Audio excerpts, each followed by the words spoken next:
Officer Vincent Holloway had been with the Clearwater Police Department for 6 years when he walked into a situation that would destroy his career and cost the city $12.8 million. He was 31 years old, experienced enough to know better, but apparently convinced that his authority mattered more than a child's life. One Sunday afternoon at a crowded private beach, he received a call about a trespasser and responded with the kind of tunnel vision that ignores everything except his own assumptions. The trespasser was Marcus Williams, a 8-year-old head lifeguard with 9 years of experience, who had just pulled a 7-year-old girl from the Gulf of Mexico and was performing the CPR that would save her life. What Holloway did next, physically restraining a lifeguard during an active rescue, delaying medical intervention by nearly 4 critical minutes, and arresting him in front of dozens of horrified witnesses, would become a case study in how racial profiling doesn't just destroy careers. Sometimes, it nearly kills children. A black man in his late 20s, Marcus Williams, was kneeling on the sand performing chest compressions on an unconscious 7-year-old girl. His red lifeguard shorts and white tank top were soaked. His rescue tube lay beside him. His certification card was clipped to his waistband. No crime, no trespassing, no threat, just a trained professional trying to keep a child alive. But Officer Holloway saw him through a filter so distorted by assumptions that he couldn't process a black man as someone who belonged on that beach, let alone someone trying to save a life. Before we continue, where are you watching from? If this is your first time here, please hit that subscribe button. Stories like these need to be shared, and your support helps us bring more truth to light. Palmetto Shores sits on a stretch of pristine coastline just south of Clearwater, Florida. It's one of those exclusive beachfront communities where homes start at $2 million and residents pay annual HOA fees that exceed most people's monthly rent. White sand beaches, turquoise water, palm trees swaying against a cloudless sky, the kind of place where wealth buys privacy and residents believe that privacy means control over who walks on their sand. The beach itself is technically private, accessible only to homeowners and their guests. But Florida law requires that all beaches below the high tide line remain public, a fact that creates constant tension between residents who want exclusivity and the reality that anyone can legally access the water. It was 2:47 p.m. on a Sunday in late June. The temperature had climbed to 94 degrees. The beach was crowded, families on vacation, teenagers playing volleyball, children building sandcastles near the waterline. The Gulf was calm near shore, but deceptively strong further out, where a rip current had formed in the past hour. 300 yards north, the Clearwater Municipal Beach employed a full team of lifeguards. Palmetto Shores had no lifeguards of its own. Residents had repeatedly voted down proposals to hire beach safety staff, preferring to keep their stretch of sand as private as possible. They relied on the assumption that nothing bad would happen in paradise. That assumption was about to prove deadly wrong. The kind of afternoon where nothing dramatic typically happens, where the biggest concern should be sunburn or running out of cold drinks. But in the next few minutes, this quiet stretch of exclusive beach would become a crime scene not because of any actual crime, but because one officer couldn't imagine that a black man kneeling over a white child might be trying to save her. Marcus Williams had been a lifeguard for 9 years, 9 years of protecting lives, responding to emergencies, and making split-second decisions that meant the difference between tragedy and survival. He'd started at 19, working summer shifts at public pools in Tampa while studying for his degree in exercise science at the University of South Florida. By 21, he'd completed his EMT certification. By 23, he'd been promoted to head lifeguard at Clearwater Municipal Beach, the busiest stretch of shoreline in Pinellas County. His record was exceptional. In 9 years, Marcus had performed 47 water rescues, 47 people pulled from currents, waves, and their own panic. 11 of those people survived. He'd received 3 commendations from the Clearwater Parks Department, including the Mayor's Award for Heroism after diving into rough surf during a tropical storm to rescue 2 teenagers caught in a rip current. His supervisors called him instinctive. His colleagues called him the guy you wanted on duty when things went wrong. He'd trained under the United States Life-Saving Association protocols, completed annual recertification in CPR, AED use, and water rescue techniques, and spent 2 summers teaching junior lifeguard programs to local kids. He'd turned down offers to move into management because he preferred being on the sand, in the water, where he could actually help people. At 28 years old, Marcus Williams was exactly where he'd worked to be. Trusted, respected, and given responsibility for public safety at one of Florida's busiest beaches. He'd pulled drowning children from the water before. He'd seen parents collapse with relief when their kids started breathing again. He knew what it felt like to save a life, and he knew what it cost when you couldn't. That Sunday, Marcus was off duty.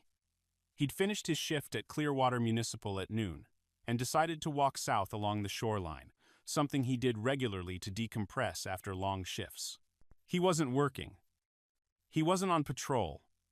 He was just a man, walking on a public beach below the high tide line, where Florida law guaranteed his right to be. He wore red Lifeguard issue shorts and a white tank top, his standard off-duty beach clothes. His rescue certification card was clipped to his waistband, a habit he'd developed years ago. He didn't carry his rescue tube. He was off-duty. He was simply enjoying the afternoon. He'd walked about a quarter mile into the Palmetto Shores stretch when he heard the screaming. A woman near the waterline, pointing at the Gulf, her voice cracking with panic. Then another voice. "My daughter. She's out there."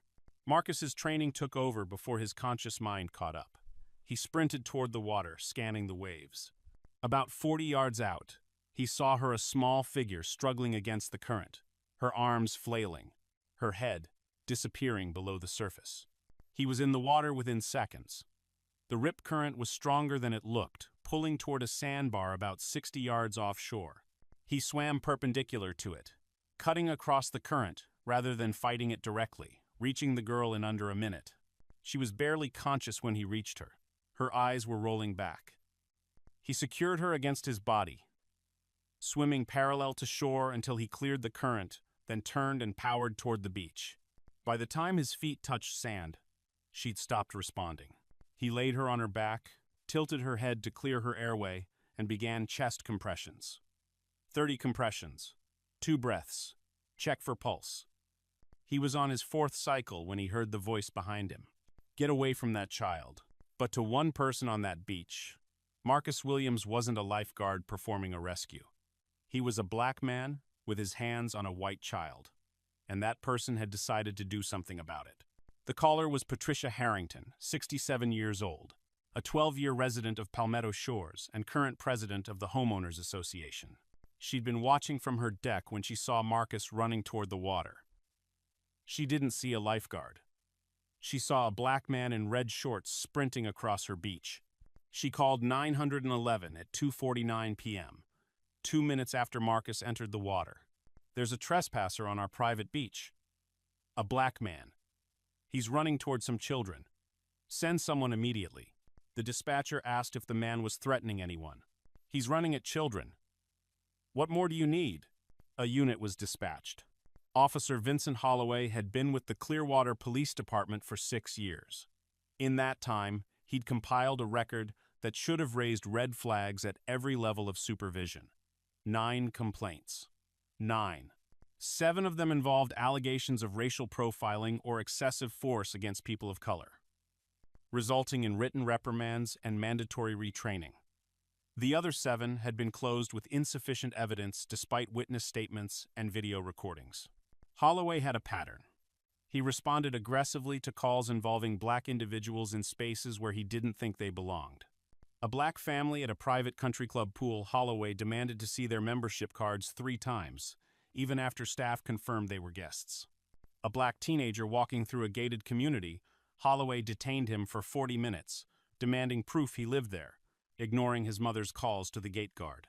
A black man jogging in an upscale neighborhood, Holloway stopped him, questioned him about a burglary that had occurred 2 weeks prior and 3 miles away, and threatened arrest when the man objected to being detained. The pattern was clear.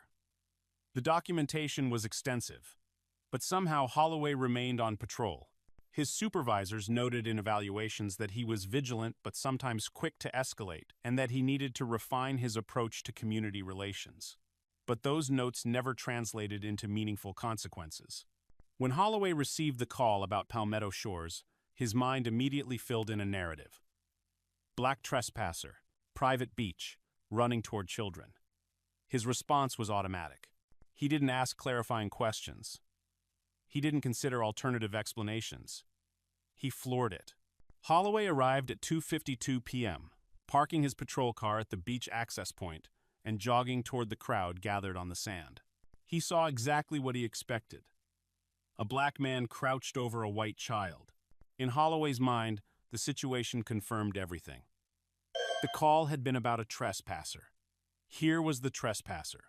The child must be the victim. He didn't see the rescue tube lying nearby. He didn't see the certification card clipped to Marcus's shorts. He didn't hear the mother crying, "Save her, please save her." He saw a black man with his hands on a white child, and he made his decision. He approached with his hand on his weapon. Do you think officers should be required to assess emergency situations before responding to bias-based calls? Drop your answer below. Marcus was on his 6th cycle of CPR when he became aware of someone standing over him. He didn't look up. The girl wasn't breathing. Nothing else mattered. Get away from that child. Marcus kept pumping. 30 compressions. The girl's chest rose and fell with each press. He counted out loud, the way he'd been trained. I said, "Step back." "You're not touching her. I'm a lifeguard." Marcus didn't stop. I just pulled her from the water. She needs CPR. This is a private beach. You're trespassing. Marcus finished his compression cycle and leaned down for the rescue breaths. 2 breaths. Check for pulse. Still nothing. She's not breathing. Let me... Holloway grabbed Marcus's shoulder and yanked him backward. Marcus stumbled, his hands leaving the girl's chest. The mother screamed, "What are you doing? He's saving her." Holloway stepped between Marcus and the child. "You're under arrest for trespassing." Marcus's voice cracked with desperation. "There's no time for this. She'll die if we don't." He tried to move past Holloway to continue CPR. Holloway shoved him back. This is where bias becomes impenetrable. Officer Holloway had responded to a call about a black trespasser near children. When he arrived, he saw a black man with his hands on a white child. In his mind, that confirmed the complaint. Every piece of evidence after that, the lifeguard shorts, the certification card, the mother's desperate pleas, was filtered through his initial assumption. He wasn't looking at a rescue. He was looking at an assault. The crowd had grown. Parents pulled their children close. Someone shouted, "Let him help her. She's not breathing." Another voice, "He's a lifeguard. He's trying to save her." Holloway ignored them. He reached for his handcuffs. "I don't care if you're a doctor. Step away from the child now." Marcus looked at the girl lying motionless on the sand. Her lips were turning blue. Every second mattered. Every second without oxygen meant brain damage, organ failure, death. "I'm not leaving her." He dropped back to his knees and resumed compressions. 21, 22, 23. Holloway tackled him. The 2 men went down hard, sand spraying. Marcus tried to protect his hands. Those were the hands that could save the girl, but Holloway wrenched his arms behind his back. Metal bit into his wrists. The handcuffs clicked shut. "Stop resisting." "I'm not resisting." Marcus's face was pressed into the sand. "That child is dying." Behind them, the mother collapsed onto the sand beside her daughter.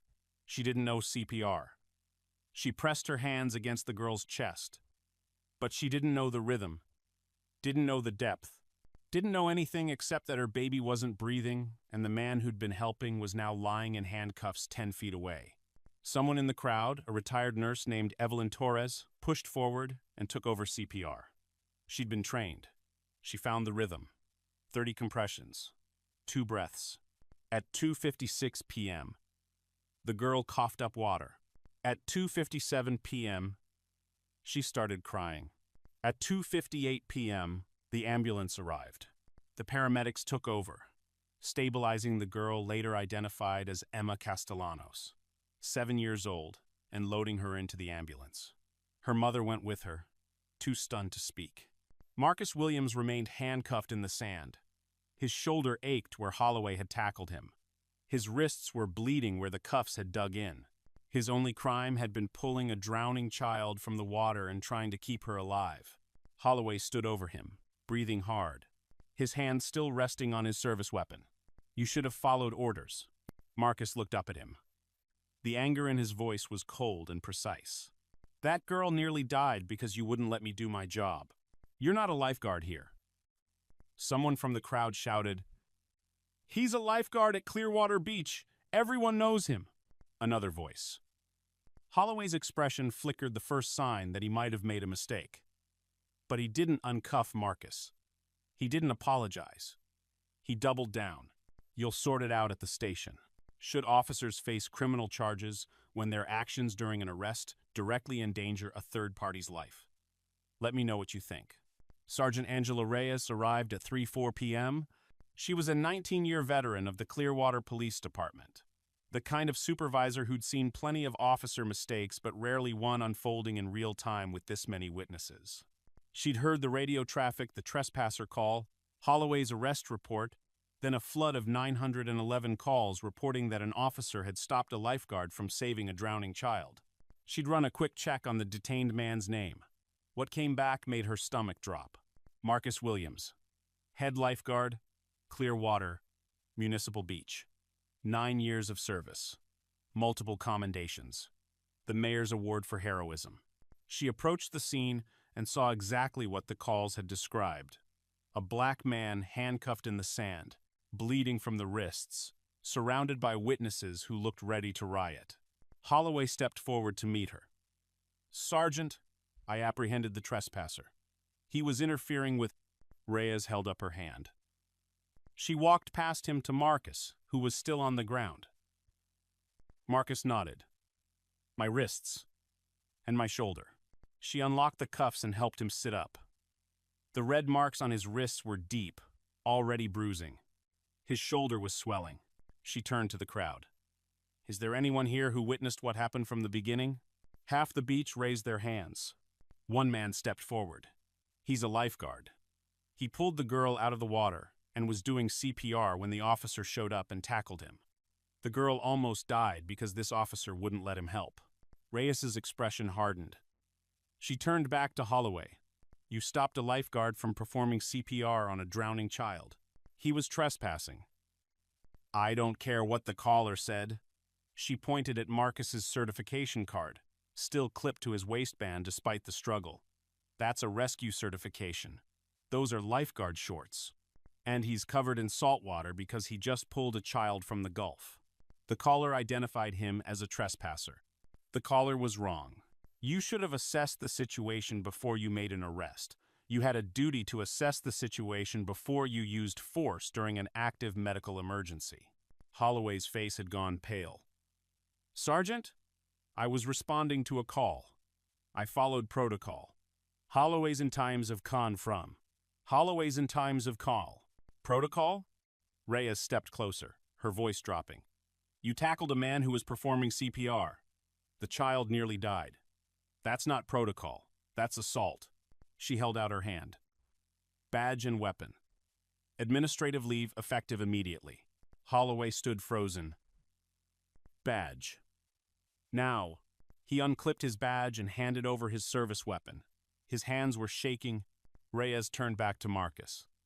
"Mr. Williams, on behalf of the Clearwater Police Department, I apologize. This is inexcusable. Do you need medical attention?" Marcus looked at his wrists. "Probably.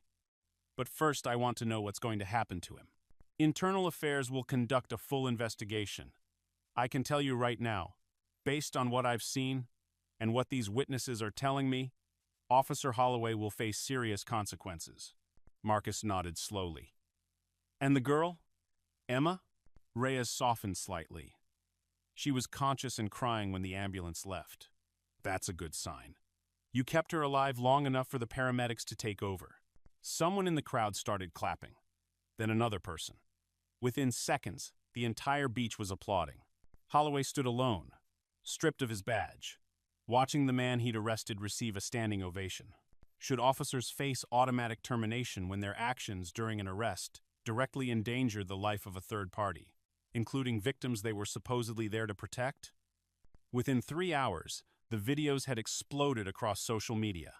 Multiple angles from witnesses who'd recorded everything on their phones. Marcus performing CPR, Holloway tackling him, the mother screaming, the child lying motionless for nearly 4 minutes, while the only person trying to help her was pinned to the ground in handcuffs. Florida cop arrests lifeguard performing CPR on drowning child. Hero lifeguard. Handcuffed as 7-year-old nearly dies. Number: justice is for Marcus. Child hospitalized after officer stops CPR to arrest black lifeguard. The outrage was immediate and overwhelming. The Clearwater Lifeguard Association issued a statement calling for Holloway's immediate termination. The NAACP demanded a full investigation into the department's handling of racial bias complaints. Civil rights organizations pointed to the obvious. If Marcus Williams had been white, would Holloway have stopped the rescue? Emma Castellanos was hospitalized for 2 days. She'd aspirated water into her lungs and developed a secondary infection. Doctors said she was lucky if CPR had been delayed any longer. She would have suffered permanent brain damage or death.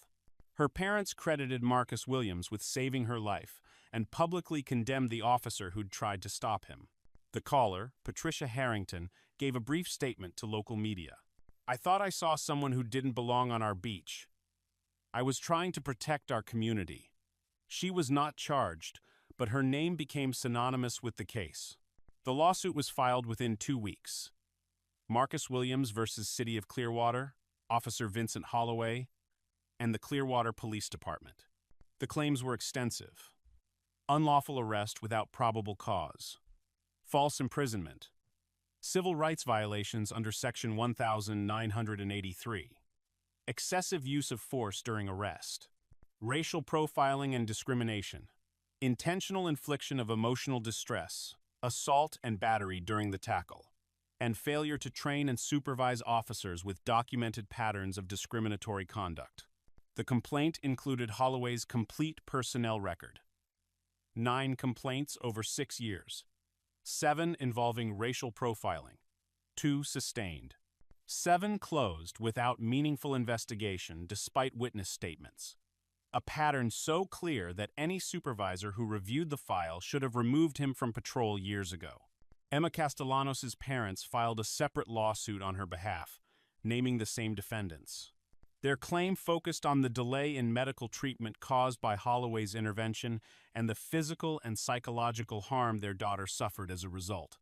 The city's attorneys reviewed the evidence and reached the same conclusion the rest of the world had already reached: indefensible. The videos were everywhere. The witnesses were credible. A child had been hospitalized. A decorated lifeguard had been arrested for saving a life. The combined settlement was announced 14 months later. Marcus Williams received $8.3 million. Emma Castellanos and her family received $4.5 million. Total cost to the city of Clearwater: $12.8 million. Officer Vincent Holloway was terminated 11 weeks after the incident. The termination letter was final and comprehensive. Officer Holloway arrested a decorated first responder during an active rescue, causing a delay in medical intervention for a child who required immediate CPR. His actions were based on a caller's report rather than his own assessment of the situation. Despite 9 prior complaints over 6 years, 7 involving allegations of racial profiling, Officer Holloway continued to demonstrate a pattern of bias-based policing. His employment is terminated effective immediately. Holloway's name was entered into the National Decertification Index. His law enforcement career was over at 31 years old. He released no public statement. Patricia Harrington resigned from the Palmetto Shores HOA after residents voted to remove her from the board. She listed her home for sale 3 months later. Should callers who make false reports that result in injury to third parties face criminal liability? Let me know what you think. Marcus Williams testified before the Clearwater City Council 4 months after the incident. The chamber was packed. His testimony was broadcast live on local news and shared across social media. "I've been a lifeguard for 9 years. 9 years pulling people out of the water. 47 rescues. 12 times I've performed CPR, and 11 of those people are alive today because I knew what I was doing." He paused. "On June 27th, I was walking on a public beach when I heard a mother screaming that her daughter was drowning. I did what I've been trained to do. I did what any lifeguard would do. I ran into the water and pulled that little girl to shore. She wasn't breathing, so I started CPR." Another pause. "And then an officer tackled me.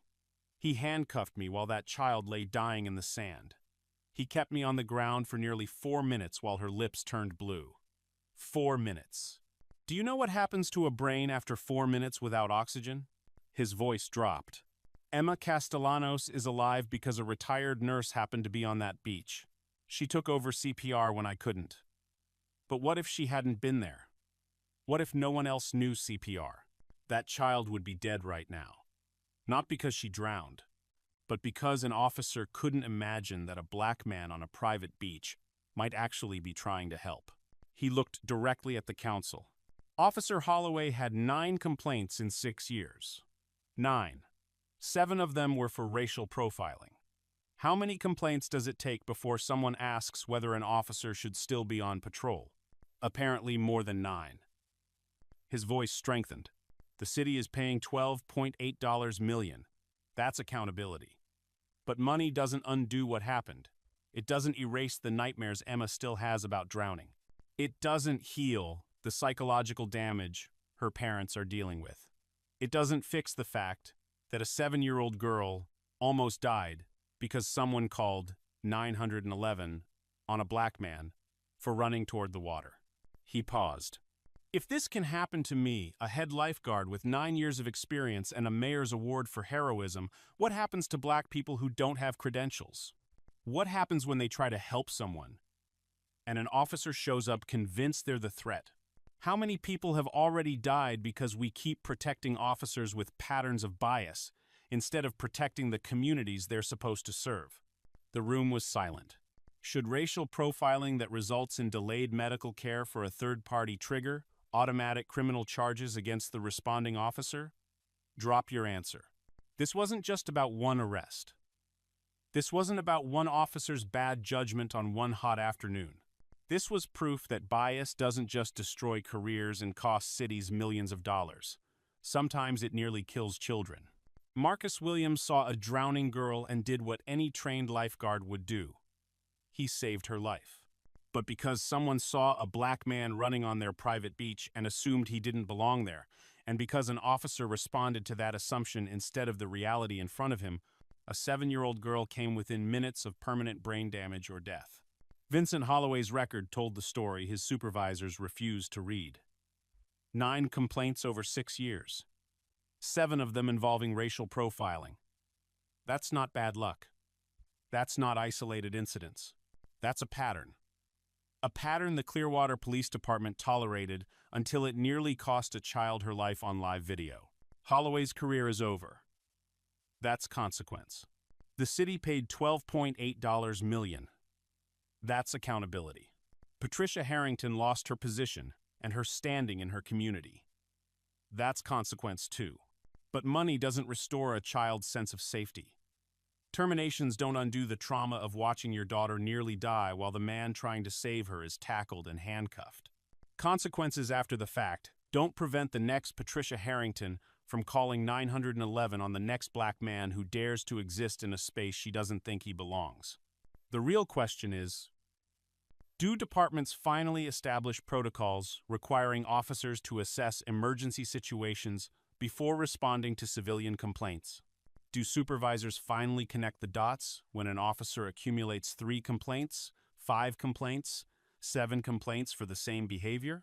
Do we finally acknowledge that some people see a black man running toward children and assume threat instead of help? That some officers respond to bias calls with bias assumptions? That the intersection of those 2 failures can result in dead children? Because if we don't fix the culture that taught Patricia Harrington to see danger in a black man helping a drowning white child, if we don't address the training gaps that kept Vincent Holloway on patrol despite 7 complaints for racial profiling, if we don't build systems that distinguish between callers reporting actual emergencies and callers reporting their own discomfort, with black people existing in public, then we're just waiting for the next caller, the next officer, the next victim, the next video, the next settlement. Comment if you believe this should be law. Officers who interfere with active medical emergencies face automatic suspension pending investigation, and callers who make demonstrably false reports, resulting in harm to third parties. And if you think these stories need to be told, if you believe accountability starts with awareness and change starts with pressure, then hit that subscribe button. We're not stopping. We're going to keep exposing these patterns. We're going to keep demanding better. We're going to keep fighting for the lifeguards, the Good Samaritans. This isn't just about one officer, or one lifeguard, or one little girl gasping for air on a Florida beach. It's about all of us, and the systems we're willing to tolerate until we're not.